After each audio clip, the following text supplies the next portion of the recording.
मुंशी प्रेमचंद की उपन्यास रंगभूमि। शहर अमीरों के रहने और क्रय विक्रय का स्थान है। उसके बाहर की भूमि उनके मनोरंजन और विनोद की जगह है। उसके मध्य भाग में उनके लड़कों की पाठशालाएं और उनके मुकदमेबाजी के अखाड़े होते हैं, जहां न्याय के बहाने गरीबों का गला घोंटा जाता है। शहर के आसपास गरीबों की बस्तियां होती हैं। बनारस में पांडेपुर ऐसी ही बस्ती है। वहाँ न शहरी दीपकों की ज्योति पहुँचती है, न शहरी छिड़काव के छींटे, न शहरी जल स्रोत का प्रवाह। सड़क के किनारे छोटे छोटे बनियों और हलवाइयों की दुकानें हैं और उनके पीछे कई इक्के वाले, गाड़ीवान, ग्वाले और मजदूर रहते हैं। दो चार घर बिगड़े सफ़ेद पोशों के भी हैं, जिन्हें उनकी हीनावस्था ने शहर से निर्वासित कर दिया है। इन्हीं में एक गरीब और अंधा चमार रहता है, जिसे लोग सूरदास कहते हैं। भारतवर्ष में अंधे आदमियों के लिए न नाम की ज़रूरत होती है न काम की। सूरदास उनका बना बनाया नाम है और भीख मांगना बना बनाया काम है। उनके गुण और स्वभाव भी जगत प्रसिद्ध हैं। गाने बजाने में विशेष रुचि, हृदय में विशेष अनुराग, आध्यात्म और भक्ति में विशेष प्रेम उनके स्वाभाविक लक्षण हैं। वाह दृष्टि बंद और अंतर्दृष्टि खुली हुई। सूरदास एक बहुत ही क्षीणाकाय, दुर्बल और सरल व्यक्ति था। उसे देव ने कदाचित भीख मांगने ही के लिए बनाया था। वह नित्य प्रति लाठी टेकता हुआ पक्की सड़क पर आ बैठता और राहगीरों की खैर मनाता। दाता भगवान तुम्हारा कल्याण करे, यही उसकी टेक थी और इसी को वह बार बार दोहराता था। कदाचित वह इसे लोगों की दया प्रेरणा का मंत्र समझता था। पैदल चलने वालों को वह अपनी जगह पर बैठे बैठे दुआएं देता था, लेकिन कोई इक्का आ निकलता तो वह उसके पीछे दौड़ने लगता और बग्घियों के साथ तो उसके पैरों में पर लग जाते थे। किंतु हवा गाड़ियों को वह अपनी शुभेच्छाओं से परे समझता था। अनुभव ने उसे शिक्षा दी थी कि हवा गाड़ियाँ किसी की बातें नहीं सुनती। प्रातःकाल से संध्या तक उसका समय शुभ कामनाओं ही में कटता था। यहाँ तक कि मांस फूस की बदली और वायु तथा जेठ वैशाख की लू लपट में भी उसे नागा न होता था। कार्तिक का महीना था। वायु में सुखद शीतलता आ गई थी। संध्या हो चुकी थी। सूरदास अपनी जगह पर मूर्तिवत बैठा हुआ किसी इक्के या बग्घी के आशाप्रद शब्द पर कान लगाए था। सड़क के दोनों ओर पेड़ लगे हुए थे। गाड़ी वालों ने उनके नीचे गाड़ियां ढील दी। उनके पछाई बैल टाट के टुकड़ों पर खली और भूसा खाने लगे। गाड़ी वालों ने भी उपले जला लिए। कोई चादर पर आटा गूंथता था, कोई गोल गोल बाटियां बनाकर उपलों पर सेंकता था। किसी को बर्तनों की जरूरत न थी। सालन के लिए घुइयां का भुर्ता काफ़ी था और इस दरिद्रता पर भी उन्हें चिंता नहीं थी। बैठे बाटियां सेकते और गाते थे। बैलों के गले में बंधी घंटियां मंजीरों का काम दे रही थी। गणेश गाड़ीवान ने सूरदास से पूछा, क्यों भगत, ब्याह करोगे? सूरदास ने गर्दन हिलाकर कहा, कहीं है ढोल? गणेश, हाँ है, क्यों नहीं। एक गांव में एक सुरैया है, तुम्हारी ही जात बिरादरी की है। कहो तो बातचीत पक्की करूं। तुम्हारी बारात में 2 दिन मज़े से बाटियां लगें। सूरदास, कोई जगह बताते जहां धन मिले और इस भिखमंगी से पीछा छूटे। अभी अपने ही पेट की चिंता है, तब एक अंधी की और चिंता हो जाएगी। ऐसी बेड़ी पैर में नहीं डालता। बेड़ी ही है तो सोने की तो हो। गणेश, लाख रुपए की मेहरिया न पा जाओगे। रात को तुम्हारे पैर दबाएगी, सिर में तेल डालेगी तो एक बार फिर जवान हो जाओगे। ये हड्डियां न दिखाई देंगी। सूरदास, तो रोटियों का सहारा भी जाता रहेगा। ये हड्डियां देखकर ही तो लोगों को दया आ जाती है। मोटे आदमियों को भीख कौन देगा? उल्टे और ताने मिलते हैं। गणेश: अजी नहीं, वह तुम्हारी सेवा भी करेगी और तुम्हें भोजन भी देगी।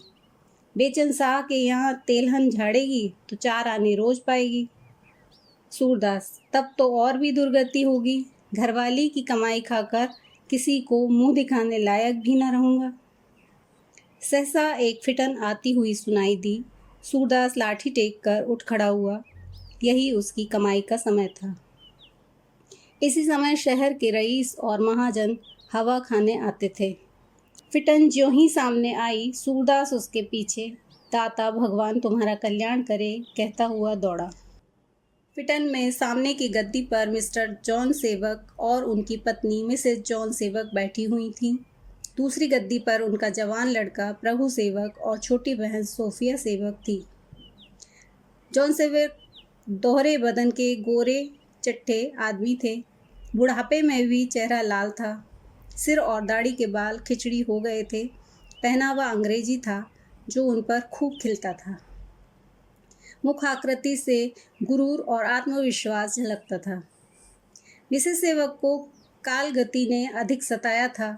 चेहरे पर झुर्रियाँ पड़ गई थीं और उसके हृदय की संकीर्णता टपकती थी, जिसे सुनहरी ऐनक भी न छिपा सकती थी।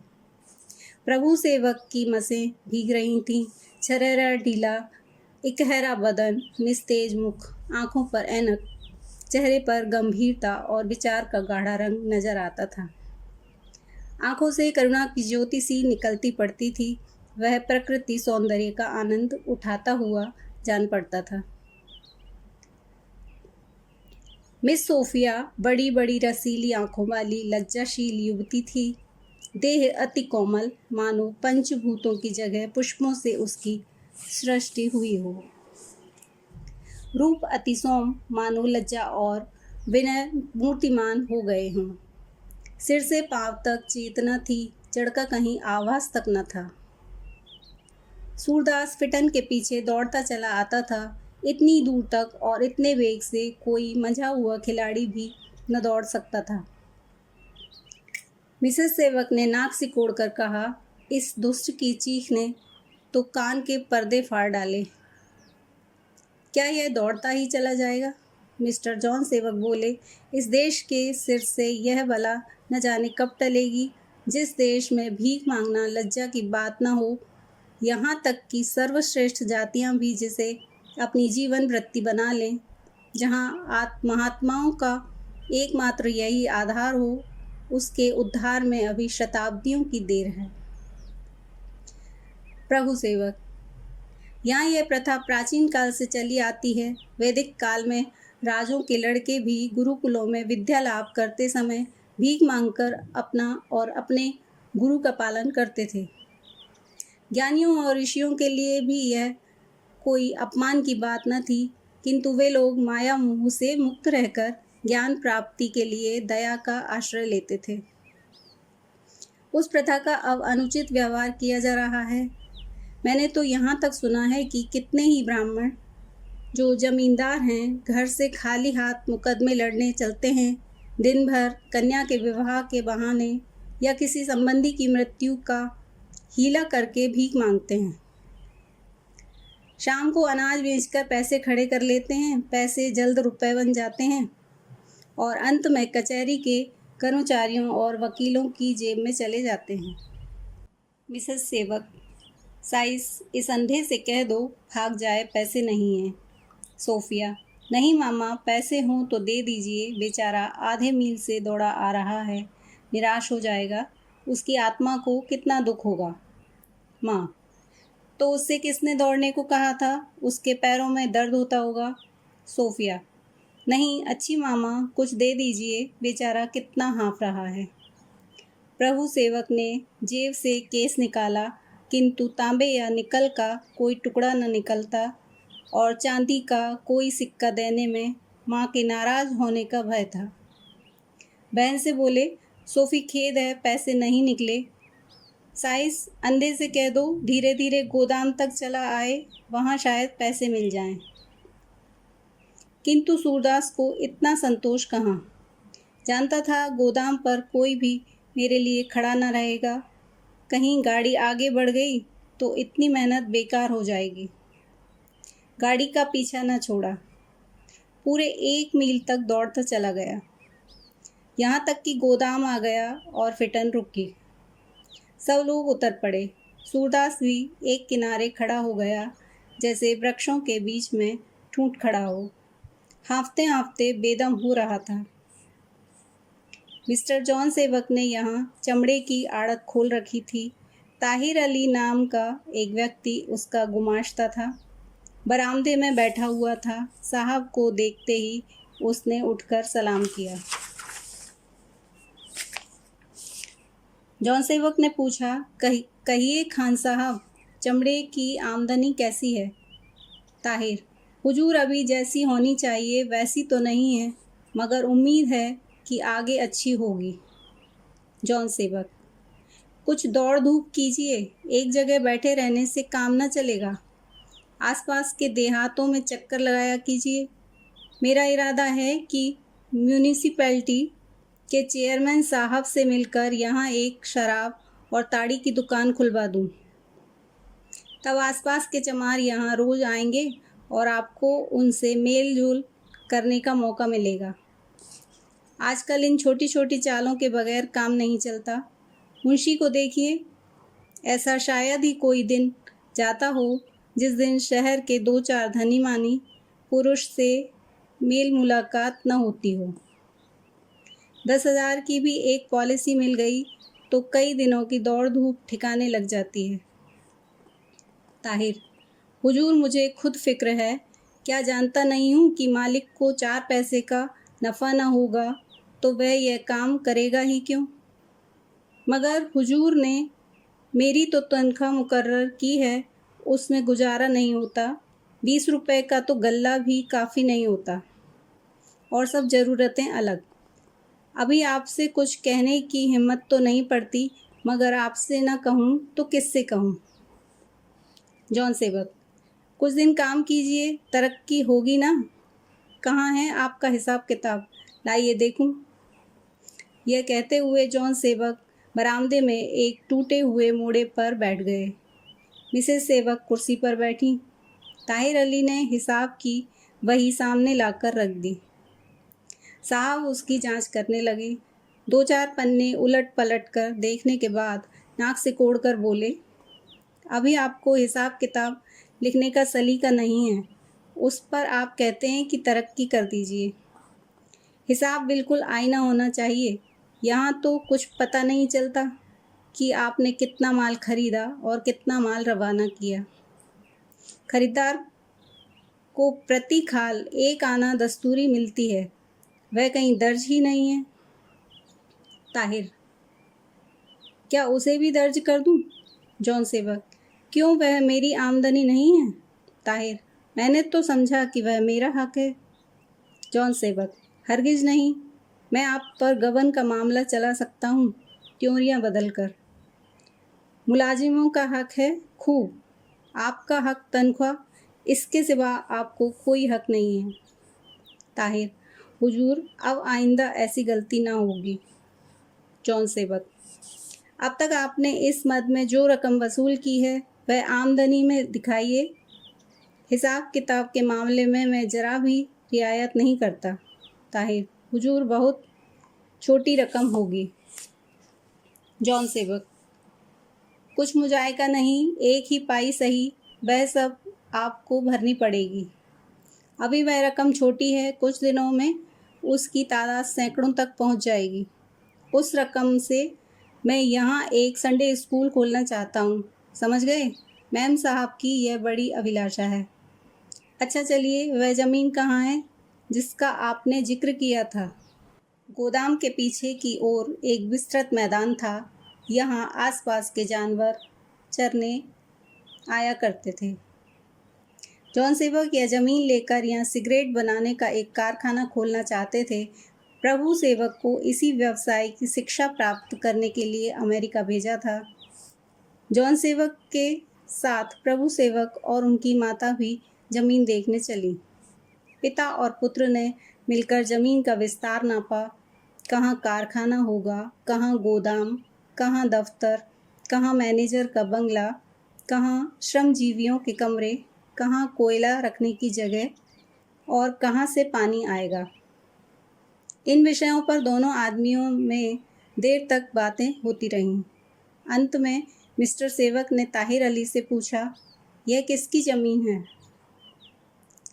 ताहिर, हुजूर यह तो ठीक नहीं मालूम, अभी चलकर यहाँ किसी से पूछ लूँगा, शायद नायक राम पंडा की है। साहब, आप उससे यह ज़मीन कितने में दिला सकते हैं? ताहिर, मुझे तो इसमें भी शक है कि वह इसे बेचेगा भी। जॉन सेवक, अजी बेचेगा उसका बाप, उसकी क्या हस्ती है। रुपए के 17 आने दीजिए और आसमान के तारे मंगवा लीजिए। आप उसे मेरे पास भेज दीजिए, मैं उससे बातें कर लूँगा। प्रभु सेवक, मुझे तो भय है कि यहाँ कच्चा माल मिलने में कठिनाई होगी। इधर लोग तंबाकू की खेती कम करते हैं। जॉन सेवक, कच्चा माल पैदा करना तुम्हारा काम हुआ। किसान को ऊख या जौ गेहूँ से कोई प्रेम नहीं होता। वह जिस जिन्स के पैदा करने में अपना लाभ देखेगा वही पैदा करेगा। इसकी कोई चिंता नहीं है। खां साहब, आप उस पंडे को मेरे पास कल ज़रूर भेज दीजिएगा। ताहिर, बहुत खूब, उसे कहूँगा। जॉन सेवक, कहूँगा नहीं, उसे भेज दीजिएगा। अगर आपसे इतना भी ना हो सका तो मैं समझूंगा आपको सौदा पटाने का जरा भी ज्ञान नहीं।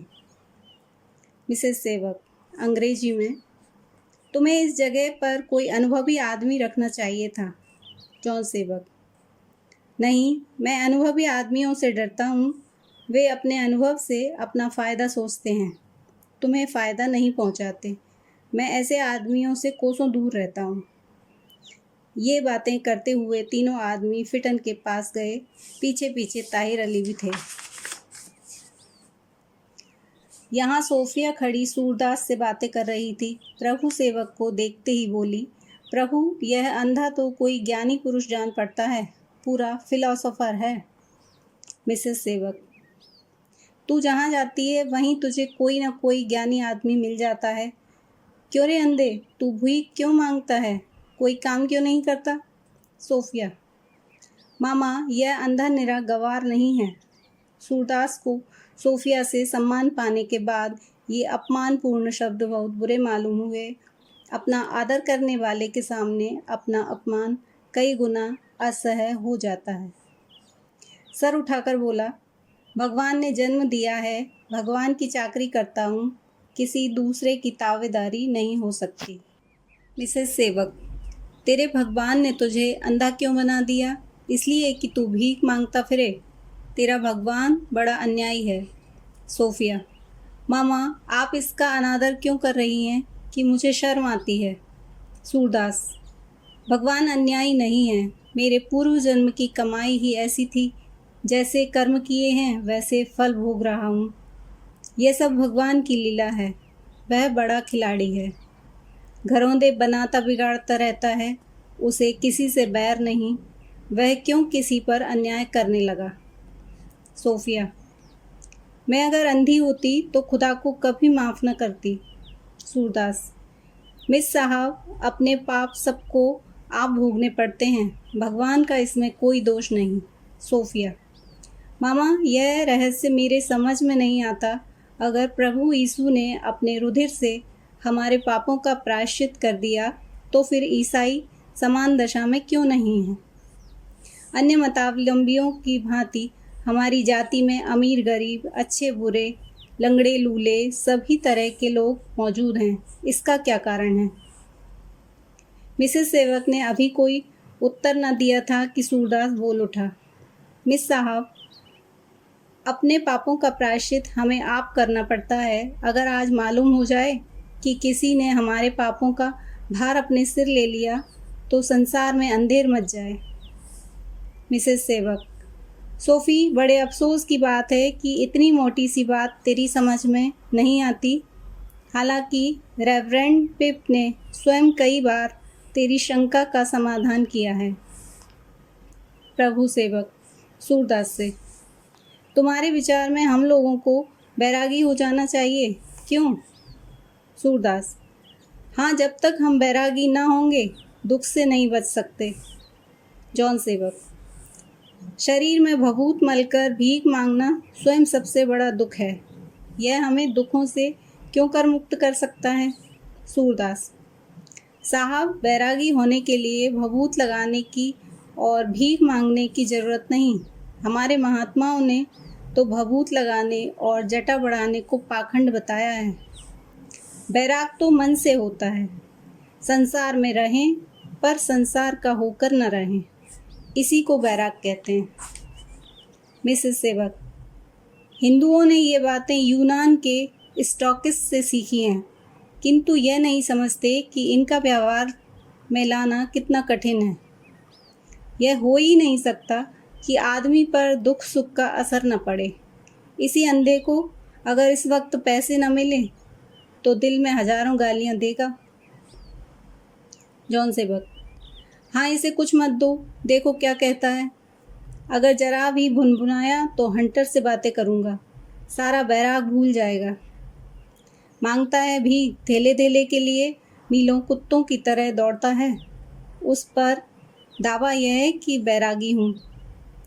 कोचवान से, गाड़ी फेरो, क्लब होते हुए बंगले चलो। सोफिया, मामा कुछ तो ज़रूर दे दो, बेचारा आशा लगाकर इतनी दूर दौड़ा हुआ आया है। प्रभु सेवक, ओहो, मुझे तो पैसे भुनाने की याद ही ना रही। जॉन सेवक, हरगिज नहीं, कुछ मत दो, मैं इसे बैराग का सबक देना चाहता हूँ। गाड़ी चली। सूरदास निराशा की मूर्ति बना हुआ अंधी आंखों से गाड़ी की तरफ ताकता रहा, मानो उसे अब भी विश्वास न होता था कि कोई इतना निर्दयी हो सकता है। वह अपने उपचेतना की दशा में कई कदम गाड़ी के पीछे पीछे चला। सहसा सोफिया ने कहा, सूरदास, खेद है, मेरे पास इस समय पैसे नहीं हैं, फिर कभी आऊँगी तो तुम्हें इतना निराश ना होना पड़ेगा। अंधे सूक्ष्मदर्शी होते हैं। सूरदास स्थिति को भली भांति समझ गया। हृदय को क्लेश तो हुआ, पर बेपरवाही से बोला, मिस साहब, इसकी क्या चिंता, भगवान तुम्हारा कल्याण करे, तुम्हारी दया चाहिए, मेरे लिए यही बहुत है। सोफिया ने माँ से कहा, मामा, देखा आपने, इसका मन जरा भी मैला नहीं हुआ। प्रभु सेवक, हाँ, दुखी तो नहीं मालूम होता। जॉन सेवक, उसके दिल से पूछो। मिसेस सेवक, गालियाँ दे रहा होगा।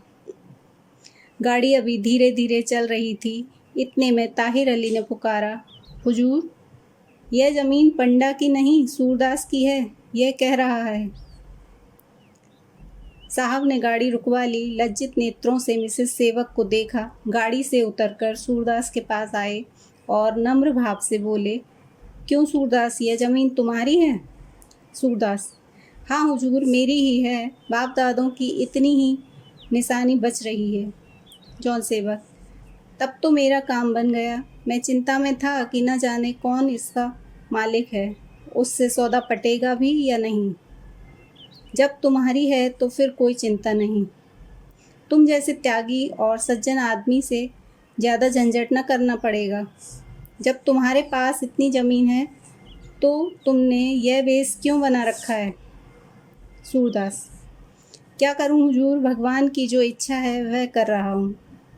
जॉन सेवक, तो अब तुम्हारी विपत्ति कट जाएगी, बस यह ज़मीन मुझे दे दो, उपकार का उपकार और लाभ का लाभ, मैं तुम्हें मुंह मांगा दाम दूंगा।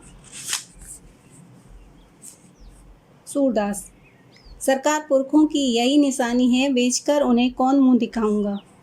जॉन सेवक, यही सड़क पर एक कुआं बनवा दूंगा, तुम्हारे पुरखों का नाम चलता रहेगा। सूरदास, साहब, इस ज़मीन से मोहल्ले वालों का बड़ा उपकार होता है, कहीं एक अंगुल भर चरी नहीं है। आसपास के सब ढोर यहीं चरने आते हैं, बेच दूंगा तो ढोरों के लिए कोई ठिकाना न रह जाएगा। जॉन सेवक, कितने रुपए साल चराई के पाते हो? सूरदास, कुछ नहीं, मुझे भगवान खाने भर को यूँ ही दे देते हैं, तो किसी से चराई क्या लूँ? किसी का और कुछ उपकार नहीं कर सकता तो इतना ही सही। जॉन सेवक आश्चर्य से, तुमने इतनी ज़मीन यूं ही चराई के लिए छोड़ दी है? सोफिया सत्य कहती थी कि तुम त्याग की मूर्ति हो। मैंने बड़ों बड़ों में इतना त्याग नहीं देखा। तुम धन्य हो, लेकिन जब पशुओं पर इतनी दया करते हो तो मनुष्यों को कैसे निराश करोगे? मैं ये ज़मीन लिए बिना तुम्हारा गला न छोड़ूंगा। सूरदास, सरकार यह ज़मीन मेरी है ज़रूर, लेकिन जब तक मोहल्ले वालों से पूछ न लूँ कुछ कह नहीं सकता। आप इसे लेकर क्या करेंगे? जॉन सेवक, यहाँ एक कारखाना खोलूँगा जिससे देश और जाति की उन्नति होगी, गरीबों का उपकार होगा, हजारों आदमियों की रोटियां चलेंगी। इसका यश भी तुम्हें ही होगा। सूरदास, हुजूर मोहल्ले वालों से पूछे बिना मैं कुछ नहीं कह सकता। जॉन सेवक, अच्छी बात है, पूछ लो, मैं फिर तुमसे मिलूँगा। इतना समझ रखो कि मेरे साथ सौदा करने में तुम्हें घाटा ना होगा। तुम जिस तरह खुश होगे उसी तरह खुश करूँगा। ये लो, जेब से 5 रुपए निकाल कर। मैंने तुम्हें मामूली भिखारी समझ लिया था, उस अपमान को क्षमा करो। सूरदास, हुजूर मैं रुपए लेकर क्या करूँगा? धर्म के नाम पर 2-4 पैसे दे दीजिए तो आपका कल्याण मनाऊँगा, और किसी नाते से मैं रुपए न लूँगा। जॉन सेवक, तुम्हें 2-4 पैसे क्या दूँ? इसे ले लो, धर्मार्थ ही समझो। सूरदास, नहीं साहब, धर्म में आपका स्वार्थ मिल गया है, अब यह धर्म नहीं रहा। जॉन सेवक ने बहुत आग्रह किया, किंतु सूरदास ने रुपए नहीं लिए। तब वह हार कर गाड़ी पर जा बैठा। मिसेस सेवक ने पूछा, क्या बातें हुई? जॉन सेवक, है तो भिखारी पर बड़ा घमंडी है, 5 रुपए देता था, ना लिए। मिसेस सेवक, है कुछ आशा? जॉन सेवक, जितना आसान समझता था उतना आसान नहीं है। गाड़ी तेज हो गई।